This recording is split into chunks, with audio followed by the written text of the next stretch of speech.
Hello दोस्तों, मैं सूरज वर्मा आप सभी का रिच डैड पुअर डैड के एक नई वीडियो में स्वागत करता हूं। चैलेंज सीरीज़ के अंतर्गत हम इस बुक को समाप्त करने वाले हैं 31 तारीख के पहले 31 दिसंबर से पहले ही इस बुक को समाप्त किया जाएगा। यदि आप सभी इस बुक को पढ़ते हैं तो बहुत सारी चीज़ें आपको सीखने के लिए मिलेंगी, इसलिए वीडियो में बने रहिए। यदि आप सभी हमारे चैनल पर पहली बार आएँ तो प्लीज़ चैनल को सब्सक्राइब कीजिएगा और वीडियो को अपने फ्रेंड तक जरूर शेयर कीजिएगा, ताकि आप अपने साथ साथ अपने दोस्तों की भी मदद कर सकें। आइए स्टार्ट करते हैं वीडियो को। कल मैंने आपको पेज नंबर 34 तक बता दिया था। आज हम पेज नंबर 35 देखने जा रहे हैं। आइए स्टार्ट करते हैं आज की बुक समरी को। सबक 1, अमीर लोग पैसे के लिए काम नहीं करते। यहाँ पर बताया गया है सबक में कि जो अमीर लोग रहते हैं वो कभी भी पैसे के लिए काम नहीं करते हैं। डैडी, क्या आप मुझे बता सकते हैं कि अमीर कैसे बना जाए? अब यहाँ पर रॉबर्ट कियोसाकी अपने बचपन की यहाँ पर बातें कर रहे हैं जब ये 9 साल के रहते हैं। यहाँ पर कहते हैं, डैडी क्या आप हमें अमीर बनना सिखा सकते हैं? मैं अमीर कैसे बन सकता हूँ? यह सुनते ही मेरे डैडी ने अपना श्याम का अखबार नीचे रख दिया। बेटे, तुम अमीर क्यों बनना चाहते हो? अब ये प्यार से इनके पिताजी पूछते हैं, बेटे तुम अमीर क्यों बनना चाहते हो? क्या हुआ, क्यों तुम अमीर बनना चाहते हो? क्योंकि आज जिमी की मम्मी अपनी नई कैडिलक कार में आई और वे लोग पिकनिक पर अपने समुद्र तट वाले घर पर जा रहे थे। जिमी अपने साथ अपने 3 दोस्तों को ले गया, परंतु माइक और मुझे नहीं ले गया। उसने हमसे कहा कि वह हमें इसलिए नहीं ले जाएगा क्योंकि हम लोग गरीब बच्चे हैं। अब देखो यहाँ पर कहते हैं कि क्योंकि मैं इसलिए अमीर बनना चाहता हूँ। मेरा दोस्त जो जिमी है वो अपनी मम्मी के साथ नई कैडिलक कार में आया और वो अपने समुद्री तट वाले घर पर गए। वो अपने साथ 3 दोस्तों को ले गया, लेकिन हम मुझे और मेरे दोस्त माइक को नहीं ले गया। उसने कहा, तो मैं तुम्हें नहीं ले जाऊंगा, तुम गरीब बच्चे हो। उसने ऐसा कहा? डैडी ने अविश्वास से पूछा। अब डैडी यहाँ पर उनके विश्वास नहीं करते हैं, कहते हैं उसने ऐसा तुमसे कहा? अब ये क्या कहते हैं, हाँ बिल्कुल ऐसा मैंने दर्द भरी आवाज़ में कहा। कहते हैं मैंने दर्द भरी आवाज़ में अपने पिताजी को बताया। डैडी ने अपना सिर हिलाया, नाक तक चश्मे को चढ़ाया और फिर अखबार पढ़ने लगे। मैं उनके जवाब का इंतजार कर रहा था। तो उनके डैडी कुछ नहीं बोलते हैं, फिर से अपना अखबार उठाते हैं, चश्मे को नाक तक चढ़ाते हैं ऐसे, फिर उसके बाद अपना अखबार पढ़ना स्टार्ट कर देते हैं। ये 1956 की बात है। तब मैं 9 साल का था। किस्मत की बात थी कि मैं उसी पब्लिक स्कूल में पढ़ता था जिसमें अमीर लोगों के बच्चे पढ़ते थे। यहाँ पर कहा जा रहा है कि जब ये बात होती है तब ये उस समय लगभग 9 साल के रहते हैं। ये उस स्कूल में पढ़ते रहते हैं जिसमें अमीर लोगों के बच्चे पढ़ते हैं। ऐसा क्यों होता है, आइए जानते हैं। हम शुगर प्लांटेशन के कस्बे में थे। क्यों पढ़ रहे थे? क्योंकि ये शुगर प्लांटेशन के कस्बे में थे। प्लांटेशन के मैनेजर और कस्बे के बाकी अमीर लोग जैसे डॉक्टर, बिजनेसमैन और बैंकर अपने बच्चों को पहली क्लास से छठी क्लास तक इसी स्कूल में भेजा करते थे। मतलब प्लांटेशन जिसका था उसके मैनेजर और कस्बे के बाकी जितने भी अमीर लोग थे जैसे डॉक्टर हो गए, बिजनेसमैन हो गए, बैंकर हो गए, वे सभी अपने बच्चों को पहली क्लास से लेकर के छठी क्लास मतलब छः क्लास तक, ठीक है, 6 तक उसी स्कूल में भेजा करते थे। छठी क्लास के बाद बच्चों को प्राइवेट स्कूल में भेजा जाता था। अब छठी क्लास इनकी ख़त्म हो जाती थी तो उसके बाद बच्चों को प्राइवेट स्कूल में भेज दिया जाता था। अगर मेरा परिवार सड़क के दूसरे छोर पर होता तो हम छठी के बाद इन बच्चों के तरह ही मेरे भी पब्लिक स्कूल में नाम लिखाया जाता। कहते हैं अगर मेरा जो घर है वो सड़क के उस पार होता तो मेरा नाम भी इन बच्चों की तरह ही पब्लिक स्कूल में लिखवाया जाता, उनकी तरह ही ये पब्लिक स्कूल में पढ़ पाते। आइए अब दोस्तों बढ़ते हैं पेज नंबर 36 पर। प्लीज़ लाइक ज़रूर कीजिएगा क्योंकि वीडियो आप सबके लिए डेली आ रहा है और आप सभी को इस बुक समरी को जल्द ही समाप्त करने के लिए मैंने चैलेंज भी लिया है, इसलिए आपका लाइक बहुत मायने रखती है मेरे लिए। आइए आगे देखते हैं पेज नंबर 36। मेरे डैडी ने आखिरकार अखबार को रख दिया। अब इनके पिताजी फिर से अखबार को रख देते हैं। मुझे पता था कि वे क्या सोच रहे थे। रॉबर्ट कियोसाकी कहते हैं, मुझे पता भी था कि मेरे पिताजी अपने मन में क्या सोच रहे थे। उन्होंने धीमे से शुरू की। अब उन्होंने धीमे धीमे कहना शुरू किया, अगर तुम अमीर बनना चाहते हो तो तुम्हें पैसा बनाना सीखना चाहिए। क्या कहते हैं? अगर तुम अमीर बनना चाहते हो तो तुम्हें पैसा कैसे बनाया जाता है इस बारे में जानना होगा और सीखना होगा। मैंने पूछा, मैं पैसा बनाना कैसे सीख सकता हूँ? अब ये पूछते हैं पिताजी, मैं पैसा बनाना कैसे सीखूँ बताओ? अपने दिमाग के इस्तेमाल से। अब क्या कहते हैं? अपने दिमाग के इस्तेमाल से। उन्होंने मुस्कुराते हुए कहा। अब इनके पिताजी मुस्कुराते हैं और कहते हैं अपने दिमाग से बनाओ तुम। जिसका असली मतलब था बस मैं इतना ही जानता हूँ या मैं इसके अलावा नहीं जानता। जिसका असली मतलब ये था कि बेटा मैं बस इतना ही जानता हूँ जिसको जितना तुमको बताया हूँ, इसके आगे मैं नहीं जानता, तुमको इसके आगे खुद ही खोजना पड़ेगा। एक साझेदारी हुई। अब देखो यहाँ पर क्या होता है, एक साझेदारी यानी एक मिलाप होता है। ये दो दोस्त जब मिलते हैं, ठीक है, यहाँ पर साझेदारी यानी किसी काम को मिल करके करने को ही साझेदारी कहते हैं। क्या कहते हैं? साझेदारी कहते हैं। अगली सुबह मैंने अपने सबसे अच्छे दोस्त माइक को अपने डैडी की बातें बताई। अगली सुबह होती है और ये जो रहते हैं ये अपने सबसे अच्छे दोस्त मतलब माइक को अपने पिताजी की पूरी बात को बता देते हैं। जहाँ तक मुझे याद है कि उस स्कूल में मैं और माइक ही दो गरीब बच्चे थे। यहाँ पर कहा जा रहा है कि जैसे मुझे याद है कि उस स्कूल में मैं और मेरा दोस्त दो ही सबसे गरीब बच्चे थे। माइक भी मेरी तरह गरीब था क्योंकि वह भी किस्मत की वजह से उस स्कूल में पढ़ रहा था। कहते हैं जो माइक था वो भी मेरी वजह से ही गरीब था क्योंकि वो भी किस्मत की वजह से ही उस स्कूल में पढ़ रहा था।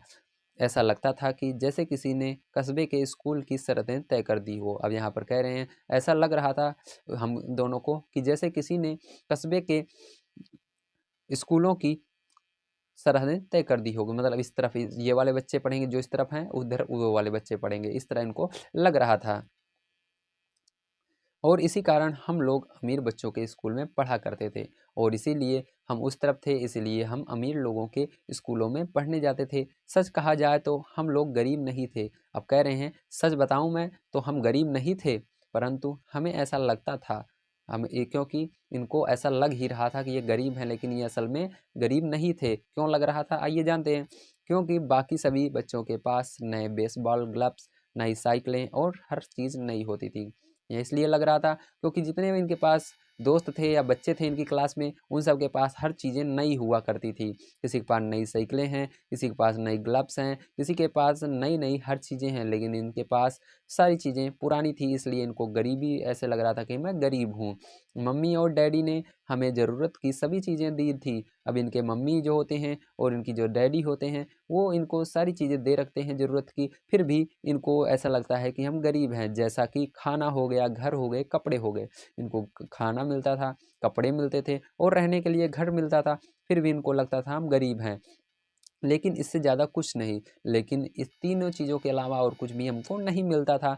मेरे डैडी कहा करते थे और इनके डैडी इनसे हमेशा कहते थे, अगर तुम्हें कोई चीज़ चाहिए तो तुम्हें उसके लिए काम करो। अगर तुम्हें कोई चीज़ चाहिए तो तुम जा करके उसके लिए काम करो, पैसे लो और अपना खरीदो उसको, मैं नहीं जानता। हमें बहुत सी चीज़ें चाहिए थी, लेकिन 9 साल के बच्चों के लिए ज़्यादा काम मौजूद नहीं था। अब ये दोनों कहते हैं हमें बहुत सारी चीज़ें चाहिए थी, लेकिन 9 साल के बच्चे को कोई कहाँ काम देता है, इसीलिए हम चुपचाप रह जाते थे उन चीज़ों को दिमाग में रख कर के या अपने दिल में रख कर के। माइक ने पूछा, तो पैसा कमाने के लिए हमें क्या करना चाहिए? अब जो इनका दोस्त माइक रहता है वो इनसे पूछता है, तो बताओ अब पैसा कमाने के लिए हमें क्या करना चाहिए? मैं नहीं जानता। अब ये कहते हैं, मैं नहीं जानता दोस्त क्या करना चाहिए, लेकिन क्या तुम इस काम में मेरे पार्टनर बन सकते हो? कहते हैं मैं नहीं जानता इसको कैसे किया जाए, लेकिन फिर भी क्या तुम इस काम में मेरे पार्टनर बन सकते हो, मतलब दोनों मिल करके इस काम को करेंगे।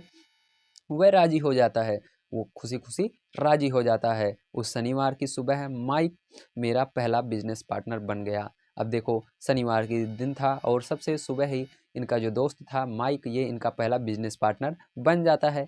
हम दोनों पूरी सुबह यही सोचते रहे कि पैसा किस तरह कमाया जाए। अब ये पूरी सुबह यही सोच रहे थे कि पैसा आखिर किस तरह से कमाया जाए। कभी कभार हम उन बेफिक्र बच्चों के बारे में भी बातें कर रहे थे जो जिमी के समुद्र तट वाले घर पर मज़े कर रहे थे। ये कहते हैं हम कभी कभी बैठ कर के ये भी दोस्त सोचते थे कि हम उन वो लोग वहाँ पर कितने मज़े कर रहे होंगे जो जिमी के साथ गए हैं, और हम लोग यहाँ पर क्या कर रहे हैं, कुछ नहीं कर रहे। आखिरकार उस दोपहर को हमारे दिमाग में बिजली कौंध गई। लेकिन एक दिन दोपहर का समय था, हमारे दिमाग में बिजली कौंध गई, हमको कुछ आइडिया आ गया।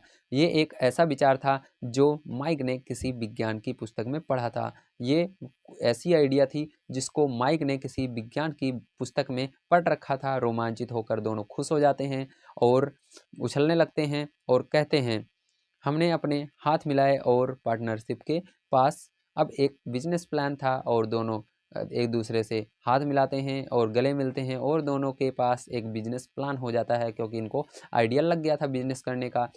अगले कुछ सप्ताहों तक मैं और माइक आसपास के इलाकों में दौड़ भाग करते रहे। हम दरवाज़ों पर दस्तक देते थे और पड़ोसियों से कहते थे कि वे अपने इस्तेमाल किए हुए टूथपेस्ट ट्यूब्स को हमारे लिए रख लें।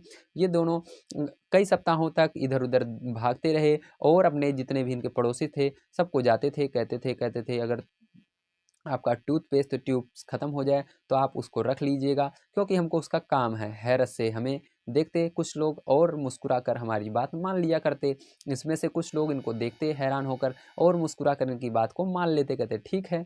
कुछ ने हमसे पूछा कि हमें टूथपेस्ट ट्यूब्स क्यों चाहिए? अब कुछ यहाँ पर बहुत ज़्यादा दिमाग लगाते हैं व्यक्ति, कहते हैं कि हाँ, तुम्हें भैया ऐसा क्यों चाहिए? ये सब क्या करोगे तुम लेकर के? तो ये दोनों क्या कहते हैं, ध्यान से सुनिएगा।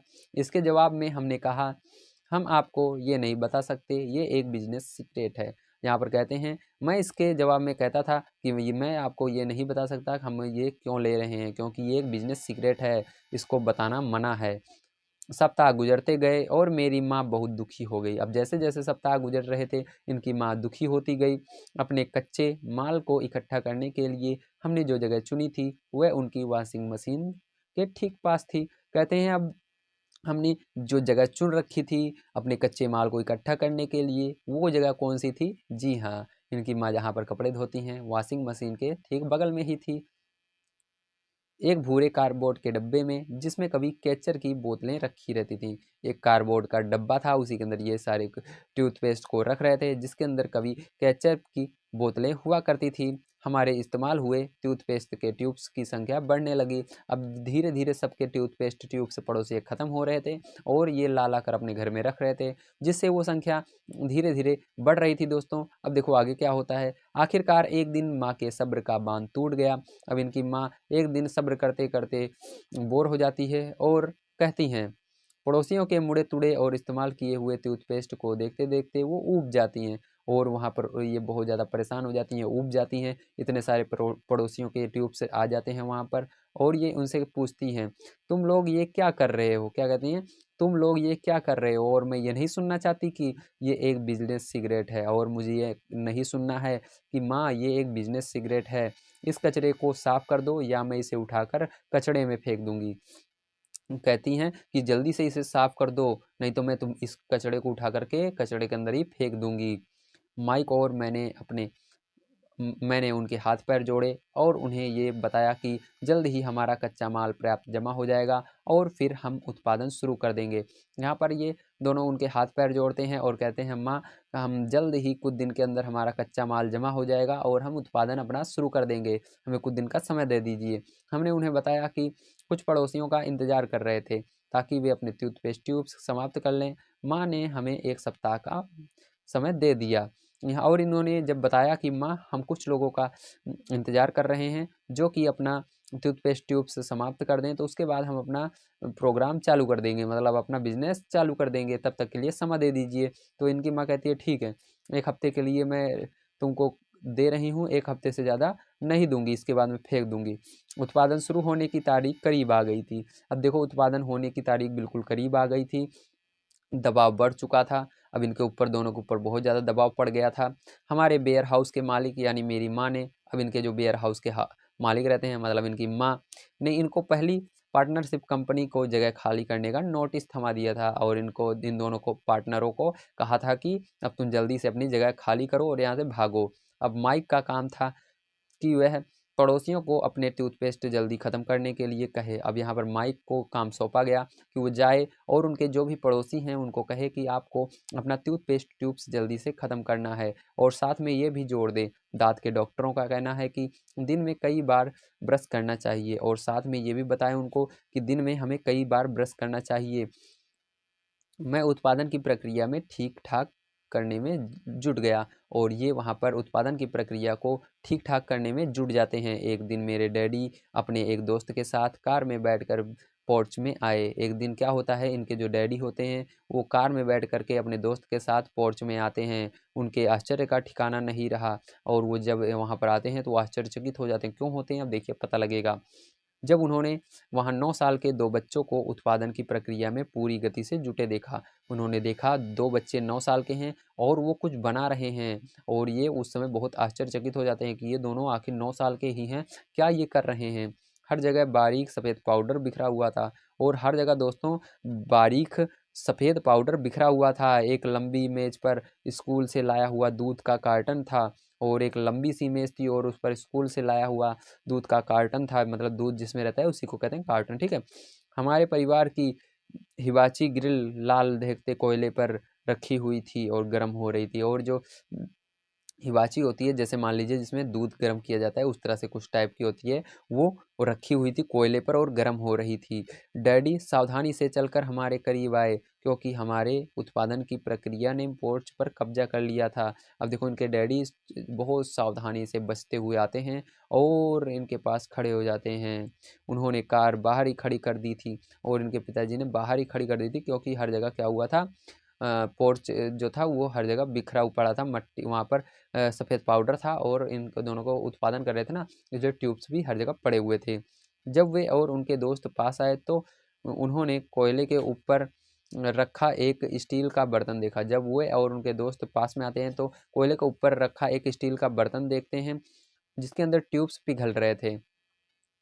उन दिनों ट्यूब्स प्लास्टिक के ट्यूब्स में नहीं आते थे। जब ये बात है तब उस समय जो ट्यूब्स होते हैं वो प्लास्टिक के ट्यूब्स में नहीं आया करते थे, ठीक है। उस समय जो ट्यूब्स होते हैं वो किस में आते थे, वो उस समय कांच के बना हुआ करते थे। किस चीज़ के बने होते थे, शीशे के बना हुआ करते थे, कांच के बने हुए करते थे, ठीक है। एक बार पेंट जल जाने के बाद हम ट्यूब्स को स्टील के बर्तन में डाल देते थे। जब एक बार पेंट उसका उतर जाता था तो उसके बाद ये उसको क्या करते थे, स्टील के बर्तन में डाल देते थे ताकि वह पिघल कर द्रव रूप में आ सके, ताकि वो पिघल जाए और द्रव रूप में आ जाए, यानी पानी की तरह बन जाए। इस पिघले हुए शीशे को हम छोटे छेद वाले दूध के कार्टनों में डाल रहे थे। तो जब ये पानी रूप में आ जाता था तो उसको छोटे छेद वाले कार्टन जो होता है जिसके अंदर दूध रहता है उसी के अंदर ये डाल रहे थे, ठीक है, उस द्रव रूप को।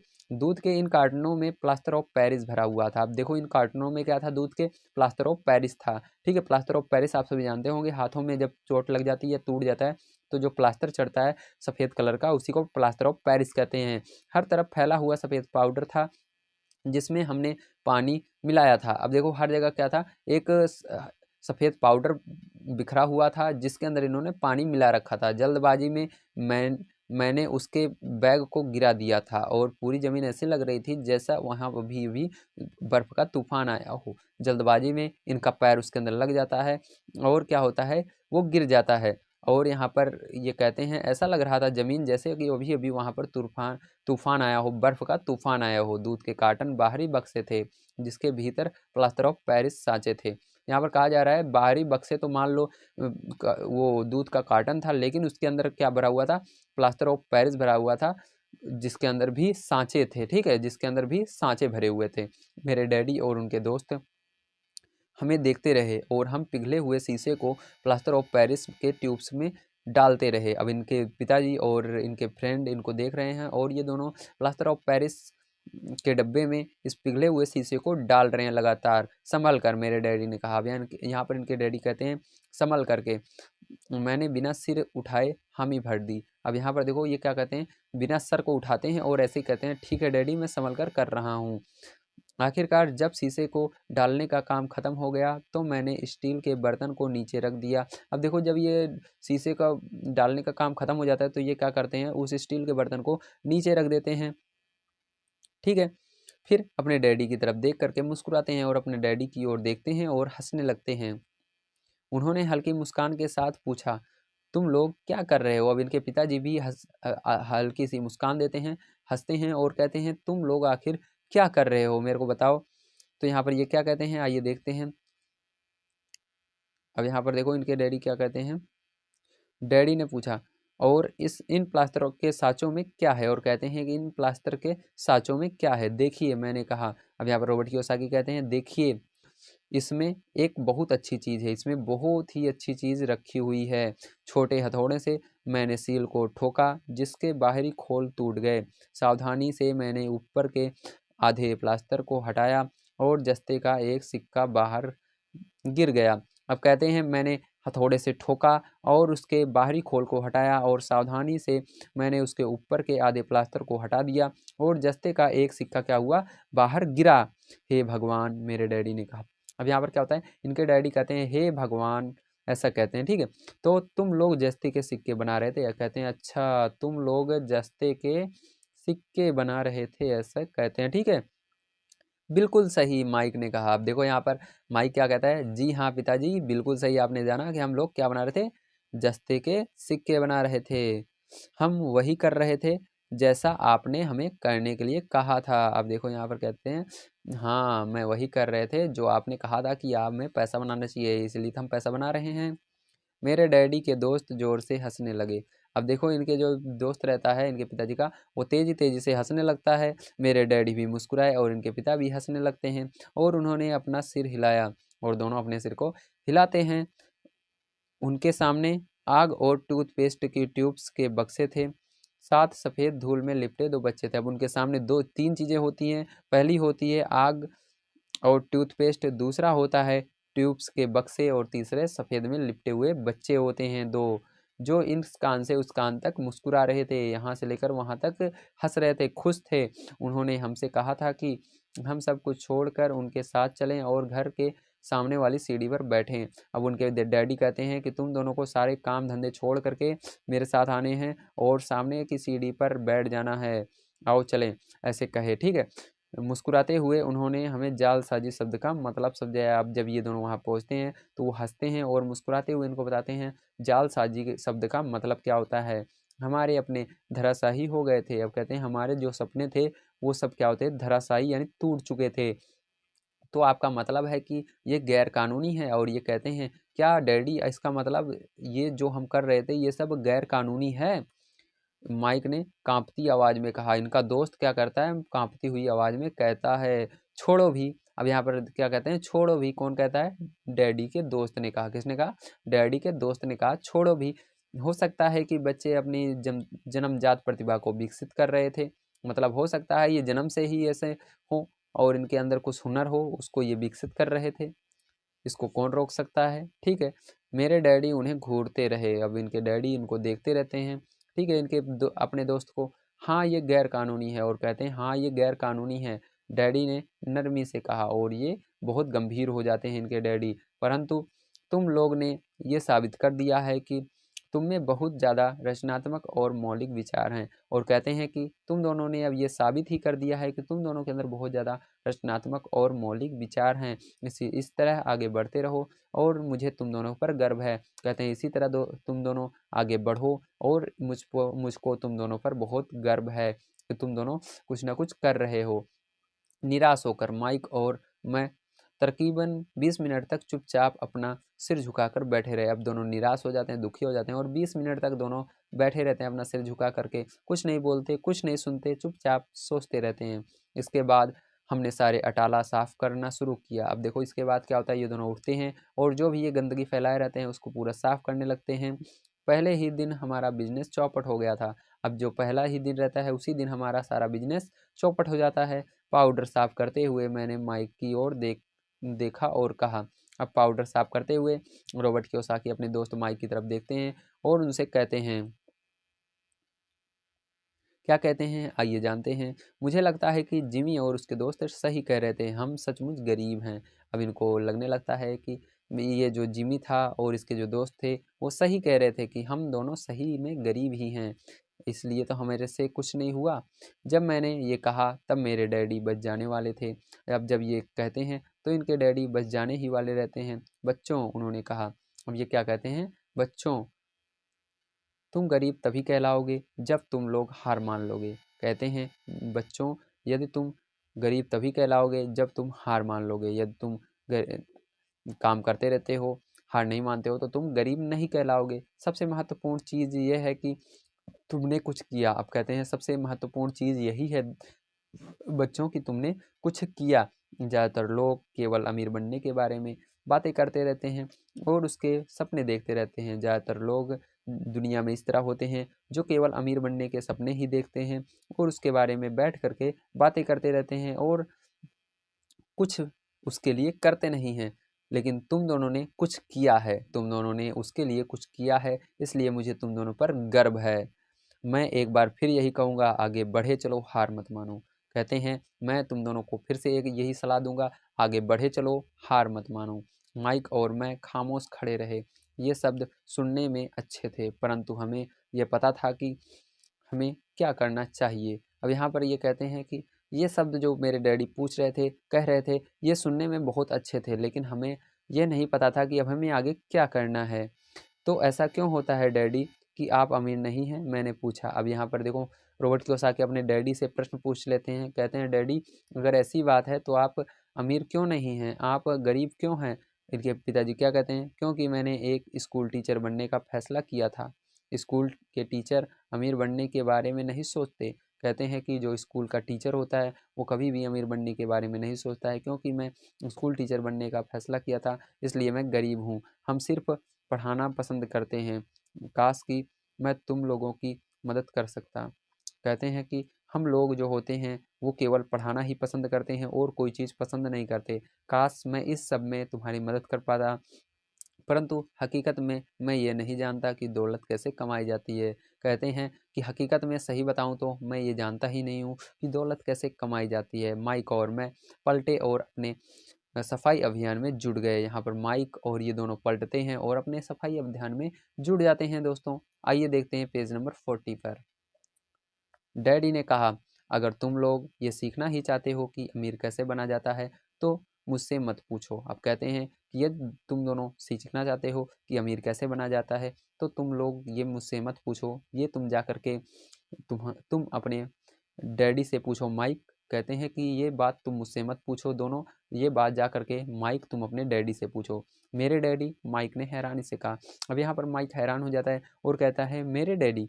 हाँ, तुम्हारे डैडी। मेरे डैडी ने मुस्कुराकर दोहराया। अब देखो, रॉबर्ट कियोसाकी के डैडी कहते हैं, हाँ तुम्हारे ही डैडी, और वो मुस्कुराते हैं। तुम्हारे डैडी और मेरा बैंकर एक ही है, और तुम्हारे डैडी की बहुत तारीफ करता है। कहते हैं कि जो तुम्हारे डैडी हैं और मेरा बैंकर है, वो मेरा और तुम्हारे डैडी का दोनों का बैंकर है, इसलिए वो तुम्हारे डैडी की बहुत ज़्यादा तारीफ़ें करता है। उसने मुझे बताया है कि पैसा बनाने में तुम्हारे डैडी का कोई जवाब नहीं है। उसने मुझे बताया कि पैसा बनाने में तुम्हारे डैडी का कोई जवाब नहीं है। मेरे डैडी? माइक ने एक बार फिर से दोहराया। अब यहाँ पर देखो, फिर से इसको समझ में नहीं आ रहा था, इसलिए फिर से कहा, मेरे डैडी। और आगे क्या कहता है, फिर ऐसा क्यों है कि बहुत से अमीर लोगों की तरह हमारे पास शानदार कार या आलीशान बंगला नहीं है? कहते हैं कि अच्छा, यदि मेरे पिताजी अमीर हैं तो मेरे पास आलीशान बंगला और कार क्यों नहीं है, बताइए। शानदार कार, आलीशान बंगला होने से ये मतलब नहीं होता कि आप सच में अमीर हैं। यहाँ पर कहते हैं इनके पिता कि अगर आपके पास आलीशान बंगला या गाड़ियाँ हो तो इससे ये साबित नहीं होता कि आप अमीर हैं। जिमी के डैडी शुगर प्लांटेशन में काम करते हैं। जो जिमी है, जो इस समय गया है पिकनिक पर, उसके डैडी कहाँ पर काम करते हैं? शुगर प्लांटेशन में काम करते हैं।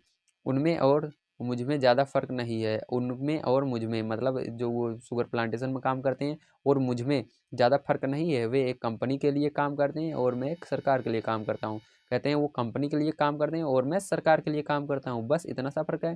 कंपनी उन्हें कार खरीद कर दे देती है, का कंपनी जो है उनकी उनको कार देती है, लेकिन मेरी सरकार मुझको नहीं देती, बस इतना सा फ़र्क है। इस समय शक्कर की कंपनी आर्थिक संकट में फंसी हुई है, लेकिन वो जिस कंपनी में काम करते हैं वो इस समय आर्थिक संकट में फंसी हुई है। जिमी के डैडी के पास जल्द ही कुछ नहीं बचेगा। और कहते हैं अगर इस तरह चलता रहा तो जो जिमी है, जो कि पिकनिक पर गया हुआ है, उसके डैडी के पास कुछ नहीं रहेगा, वो बिल्कुल गरीब होते चले जाएंगे। तुम्हारे डैडी अलग हैं माइक? कहते हैं तुम्हारे डैडी अलग हैं, ऐसा लगता है कि वे एक साम्राज्य बनाने जा रहे हैं, और मुझे जब जब उनको देखता हूँ तब तब मुझे ऐसा लगता है कि तुम्हारे डैडी एक बड़ा साम्राज्य बनाने वाले हैं, और मेरा अंदाज़ा है कि कुछ सालों में वो बहुत अमीर बन जाएंगे। और ये अंदाज़ा लगा लेते हैं इनके पिताजी कि मुझे लगता है कि अब कुछ ही साल बचे हैं तुम्हारे पिताजी को, नहीं वो बहुत ज़्यादा अमीर बन जाएंगे।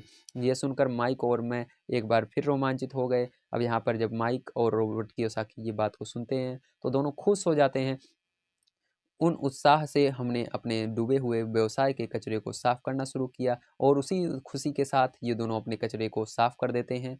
जब हम अपने सफाई कर रहे थे तो हमने ये योजना बना ली थी कब और कैसे माइक के डैडी से बात की जाए। ये दोनों कचरा साफ करते करते ही ये योजना बना लेते हैं कि तुम्हारे डैडी से अब हम बातें कैसे करेंगे, उनसे कैसे मिलेंगे। समस्या ये थी कि माइक के डैडी बहुत ज़्यादा काम करते थे और देर रात तक घर नहीं लौटते थे। अब यहाँ पर सबसे बड़ी समस्या इनके सामने यही आ रही थी कि जो माइक थे उनके पिताजी बहुत रात तक काम करते थे और घर नहीं आते थे। माइक के डैडी के पास कई warehouse, construction company, stock की श्रृंखलाएँ और 3 रेस्तराएँ थे। अब इनके पिताजी के पास बहुत सारी चीज़ें थी, जैसे कि वेयर हाउस थे, कंस्ट्रक्शन कंपनियाँ थीं, स्टॉक की श्रृंखलाएँ थीं और रेस्तराएँ थीं। इन्हीं सब के कारण ही इनको घर आने में देरी हो जाया करती थी। सफाई ख़त्म करने के बाद माइक बस पकड़कर अपने घर चला गया। अब जैसे ही सफाई ख़त्म होती है तो ये जो इनका दोस्त माइक रहता है, ये बस पकड़ता है और अपने घर चला जाता है। वह अपने डैडी से बात करने वाला था, चाहे वह कितनी रात से ही आएँ। अब ये कहाँ पर कहते हैं कि वो अब अपने डैडी से ये बात करने वाला था कि अमीर कैसे बना जाए, उसके लिए चाहे वो कितनी भी रात को आए, वो जगेगा और उनसे बात करके ही सोएगा। माइक ने मुझसे वादा किया था कि जैसे ही वो अपने डैडी से ये बात कर लेगा, वह मुझे फ़ोन करेगा। और यहाँ पर इन्होंने वादा भी किया था माइक ने रॉबर्ट कियोसाकी से कि जब मैं अपने डैडी से बात कर लूँगा, चाहे वो हाँ कहें या ना कहें, मैं आपको फ़ोन करके बता दूँगा। तो यहाँ पर रात को 8:30 बजे इनके पास फ़ोन आता है, ओके, अगले शनिवार। अब यहाँ पर क्या कहता है, अगले शनिवार कौन कहा? माइक ने कहा और फ़ोन रख दिया। माइक के डैडी हमसे मिलने के लिए तैयार हो गए थे। अब यहाँ पर कहते हैं माइक के जो डैडी थे वो मुझसे मिलने के लिए तैयार हो गए थे। शनिवार की सुबह 7:30 बजे मैंने शहर के दूसरे हिस्से में जाने के लिए बस पकड़ी। अब देखो, शनिवार का दिन रहता है, एक तरफ से दूसरी तरफ जाने के लिए ये 7:30 बजे बस को पकड़ते हैं और ये आगे बढ़ना स्टार्ट करते हैं। तो दोस्तों, आप सभी को यहाँ तक पेज नंबर 40 तक ये वीडियो बढ़िया तरीके से समझ में आई होगी। यदि आप सभी हमारे चैनल पर पहली बार आए हैं और आप सभी रिच डैड पुअर डैड को पढ़ना चाहते हैं लगातार, तो आपको हमारे चैनल को सब्सक्राइब करना है और आपको वीडियो को शेयर करना है। यदि आप सभी चैनल पर पहली बार आए हो तो प्लीज़ चैनल को सब्सक्राइब कीजिएगा और वीडियो को, कौन सी वीडियो आपको अच्छी लगी सबसे ज़्यादा, इसके बारे में बताइएगा और नेक्स्ट वीडियो किस बुक पर आए इसके बारे में भी डिस्क्रिप्शन में ज़रूर लिखिएगा। मिलते हैं अगली वीडियो में दोस्तों। जय हिंद, जय भारत।